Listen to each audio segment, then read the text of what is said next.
Ladies and gentlemen, as we progress with the democratic resilience track at the Warsaw Security Forum 2022, we will be faced with a very important question, which I think all of us have somehow in the back of our heads when we're having all the discussions in this great event. And that is, can the international rule-based order be saved?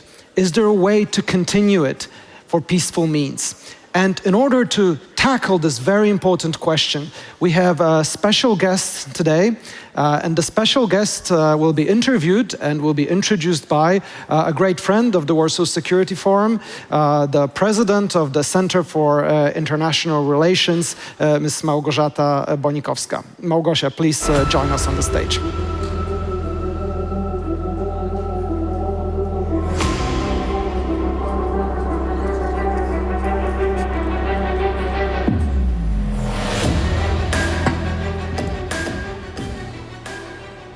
Thank you.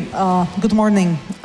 We know that we don't have much time. We are slightly late, but I hope it will be an interesting conversation.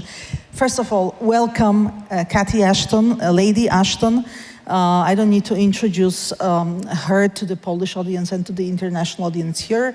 British politician, a European politician, former High Representative of the European Union for Foreign Policy and Defense Policy, also Commissioner for Trade earlier, and now still House of Lords and academician, active in academic field, fellow in Woodrow Wilson Center.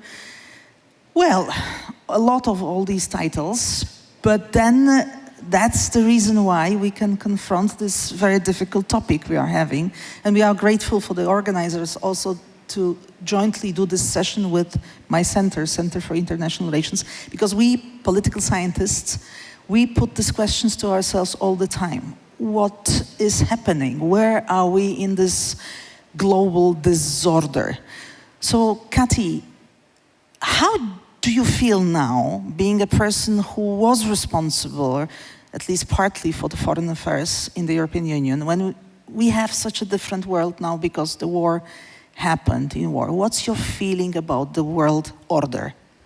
So I think we need to be careful in not allowing Russia to not only create this dreadful war with Ukraine, but also allow them to upend and change what we know to be true, which is an order based on rules that are based on our commitments to democracy and freedom and human rights, are fundamental and core to the way that we want to organize ourselves. And the organizations like the UN that, if you like, are trying to build the structures that enable us to promote those values are valuable not just with the Security Council, and I appreciate how difficult the future of the Security Council is, but for particularly smaller states who have opportunities through the UN to raise the concerns that they have, and we shouldn't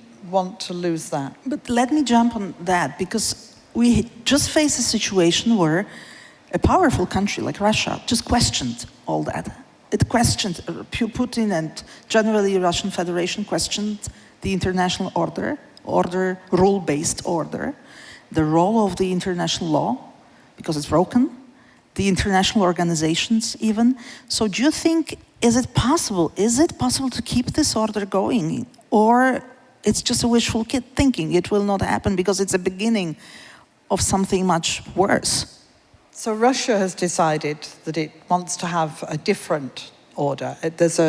For those of you who are interested, there's a really good article on this by Sergei Lavrov written last November, where he asks the question, why should we follow the United States and the West view of what an international order should be? What about other nations, other approaches? But they may choose to ignore what they have signed up to and been part of. That does not mean that we should say, in that case, it is broken. And actually, one of the things that has been reassuring to that extent has been the commitment of European nations, the strength of the Ukrainian people, the determination that we see across the United States and elsewhere, many countries across the world who have said, we do not recognize what Russia has done. We will not support this war. We will support those who are trying to defeat the war and prevent this reality from changing so that Ukraine ends up as a nation free and determined of itself to be the country facing the directions it wants to face. And I think it is the response that tells us that there's still opportunity for the international order to, if you like, pick itself up a bit, brush itself down, and keep moving forward with the commitments that it makes to the values that we hold.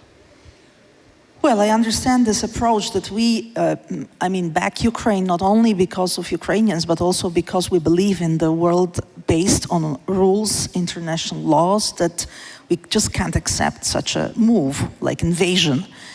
But do you think the world, generally speaking, we are talking really about global issues, is going to keep peace, or that war is just a signal that, there's no more possibility of peacefully cooperate because countries, especially powerful countries, not only Russia, China, maybe some other newcomers, would question everything, and peacefully we can't resolve it? Well, the world is an incredibly turbulent place, and one of the things that I think we have to recognize, and I say this from having been the chair of the Foreign Affairs Council with the then 28 countries of the EU, now 27, is to listen more carefully to those who know. One of the things that I remember very consistently were Polish foreign ministers, Baltic foreign ministers, consistently and determinedly saying there is going to be a problem from the east, that Russia is a much more dangerous country than we believe it to be. And we have to learn both to be more vigilant, to listen more carefully to those who see the signals and the signs that things are changing. And in terms of thinking more strategically about countries like China, we need a strategy. We have a lot of tactics, but we don't seem to have a strategy. We as European Union. We as European Union, I think actually it's hard to find countries that do have a strategy towards China, because there's a huge amount of economic interdependence that goes on. There's a huge amount of political concern about what's happening with China, and somehow we don't seem to have built together a collaborative approach that says, okay, this is how we're going to look at China for the next years. Now, I know within the EU there's been a lot of work done on this, so I'm not being critical at all of anyone.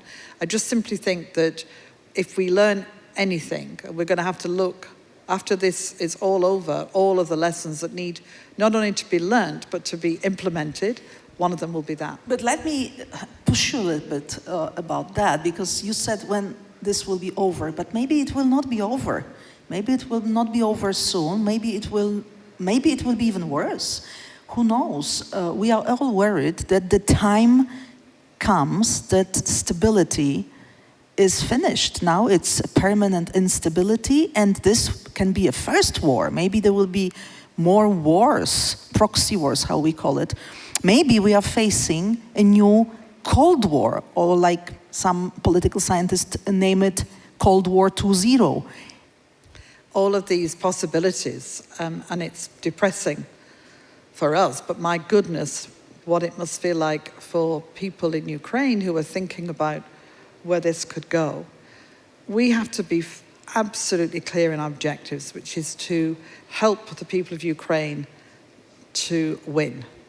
We have to be absolutely clear in our objectives of what kind of European architecture, as we call it, for security we're going to create. We have to be absolutely clear in our objectives about what the relationships in 20 years' time will be with Russia, whether we're able to support countries like Georgia and Moldova to make sure they too have the opportunities to tackle the problems of those who have taken their space, and of course for the people of Belarus. So there's a huge amount of work to be done that is in part about how we support militarily, in part about how we support politically, but in part too about building the coalitions across the world that can help us come up with some of the answers, but also determine how the architecture is going to move forward. Because actually, that's going to be the best option in the end, is to create the architecture for the next 100 years, not the next 50 years. Well, that's easier to say than to do it. Of course, we have our own internal issues within the European Union. Well, your country just, did Brexit, which didn't help. So to be a little bit more even pushy, again, I want to ask you about the future, because we also discussed the shape of this international order. And now we have, well, we used to have unilateral world when basically Americans really kept the things going, kept the globalization going as well. But it seems like finished. This phase is finished. We hope that multilateral world will be able to be kept, especially for Europe. But what about bipolar perspective, which is also a possibility from the American side? China is a major rival. Americans push Europeans to have a clear stand. What is your perception? What will be the evolution of this? So let me start with what I call tankers and yachts. That on the sea, the tankers can stay at sea a long time. They're difficult to maneuver, but they keep going. They are heavy, they are grounded, they know where they're going and what they're trying to do. The EU is a tanker, the UN is a tanker, NATO is a tanker. And then you have the yachts. And the yachts can move quickly, they can go at great speed, but they don't stay at sea very long, and they're often going from one place to another. They're not trying to continue their journey. They are the coalitions, if you like, the things we put together that are not based on the depth of values and ideals. You don't sign up to the constitutions or the rules. You're simply brought together to try and solve a problem. And one of the things that I observe, and this is, in my view, partly about my own country, is that we get involved with lots of yachts. We're less involved with the tankers. And it's the tankers that we have to build and keep at sea, because although they get buffeted, although things can be very difficult, they do keep going. And all of this terrible time that we are living through, and especially, as I say, for the people of Ukraine, but I'm conscious of just how close all of this is and the contribution of the people of Poland and other nations closer to Ukraine. However bad this feels, it is not forever, one way or the other. In other words, we have to keep moving with the tankers, not dismantle them, not see them as being like yachts. And we have to be sure that though the yachts are useful, that they can be about solving a particular problem, they will not survive in the long term because they're not based on the rules and the values that really make the difference when you have to come together. However challenging the EU is, and I chaired meetings for 5 years of the Foreign Affairs and Defence Councils, so I have some experience of that. However challenging it is, it always kind of gets there. Maybe it takes longer.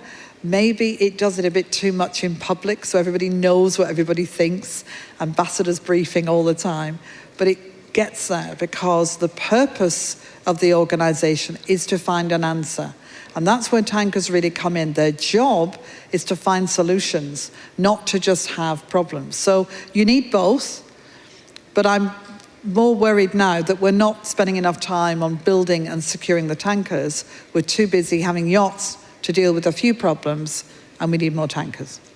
So at that moment, I would like to ask you a little bit more about powers, because, that's also what we hear, that the rules, international law, is not anymore so, well protected, because there are, again, countries who use power to break it. They just don't care, like Russia did with Ukraine. Its invasion is a breaking of international law, and Russia did it. So we say maybe we are back to the game of powers, that it's not anymore, so much important what are the laws. There will be an importance of power, and the power projection will be more often seen. Is this what you think we can expect? Well, power projection's always been a factor in every aspect of foreign policy. It's also been a reason to build the coalitions and to strengthen them, because it's the vulnerable countries who often suffer. And these are all about people whose lives get ripped to pieces and torn apart because of the desire of another nation. And the protection for them lies in the strength of the coalitions that are built. And it really matters. It matters on everything. It matters on climate change when you look at what's happening to small island states who don't have the voice and don't have the power projection, that they need to both come together as a group, as a yacht, but they also need the tankers to be prepared to support them. And it really is important that we don't get caught up in looking simply at saying, because Russia has done what it's done, because Putin's Russia has behaved like this, that somehow everything else is no longer valid. Quite the opposite. This shows us how important it is to keep the rules-based organizations and to be determined that our values will win out. One more question concerning this world order. Do you believe that we need something new in that? Because you use this comparison with tankers, but what about new organizations maybe? What about, UN was also created as a reaction on the war. Do you think what we have is enough to keep this world peaceful, or we need something else? There is no issue that we could think of here or in any forum that any nation can resolve by itself.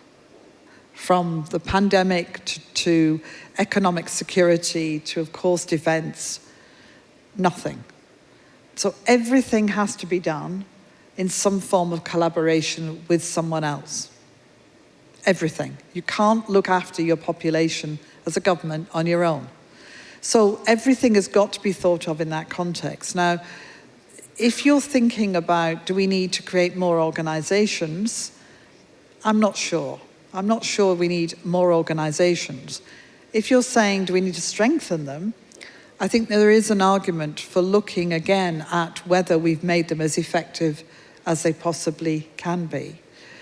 And if we're thinking about how do we go forward, I would say that it's worth examining all of these interconnections that we have and looking at whether we've currently got the right mechanisms to do it. Because you've got these interesting hybrid organizations, of which the work on climate change was one, the EU3 plus 3, the P5 plus 1, whichever, it's 6 either way, of nations who came together on the Iran negotiations. These were kind of strange hybrids because they had the power behind them of the UN and support, but they were operating as a kind of one-off mechanism. And so creating ways in which you use the power of the rules-based organizations, but use it more creatively, will probably be something that we have to think about more carefully in the future. But I'm not convinced we need to start creating new organizations, because all we're going to do is run into all of the problems that we've currently got. And I'm not at all of the view that we want to see the world split into two big groups who face each other. I think the more we can try and hold as much as we can to the rules-based organizations we've got, the better we'll be in the future. Well, that sounds very reasonable, of course, but I have a question inside my own, heart. If everybody on this earth thinks logically, look at Putin. Everybody was thinking this invasion wouldn't happen because it doesn't make sense. But it happened, so we cannot be sure that everybody would, be so rational. And my question will be about the West now, because all this world order was created in a way by us, by Western world after the Second World War, then especially after the collapse of the Soviet Union. And you rightly said Russia just questions all that. Not only Russia, we have China also who is not happy with this. We have India who for years wants to be a member of Security Council of the UN. It doesn't happen. So generally Asian countries, African countries, Latin America maybe don't feel equally represented. And we have, in a way, newcomers like informal organizations like G7, G20. They are not formal organizations, but they exist because of the incapacity of organizations like UN to deliver. So what, in your opinion, what could be in 20 years to come, 30 years to come, the role of the West in such a complex, difficult, and changed world where the countries from Asia, Africa, Latin America want to speak up and want to organize this world the way they want it, not the way we want it?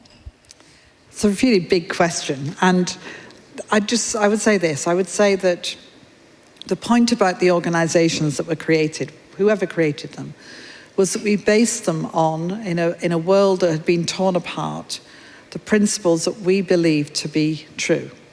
That we wanted a democratic future for people, that we wanted to see human rights at the core of what we did, that we wanted the values we espoused and all of the elements that build the kind of democratic societies that we believe in, civil society and so on. All of that remains the case now. It remains true. It's not about compromising that into somebody else's view of the world, but it is also about trying to build organizations that can bring in nations who do not necessarily share all that we do by a long way, but with whom we can start to build relationships and try and at least influence where they go forward. And I just think we have to keep going. We have to look at reform. It's a very British approach. Very British, I know. But it's a classic British calm thing. And carry on. When in doubt, just keep going. But it served me reasonably well. And keeping going and not giving in, not being prepared to say, we can't do this, it's too difficult, but keep going and being prepared to continue to promote the values we hold, while recognizing that maybe that does mean the organizations have to be tweaked, be changed, be reformed, whatever words you like. But what it does not mean is that we, A, got it wrong, because we didn't, and B, that we need to start again and build something different, because that would be incredibly complicated, and I think we would end up losing so much of the things that we hold dear. Thank you very much. Catherine Ashton, ladies and gentlemen. Let me just warm applause for our speaker. Thank you very much.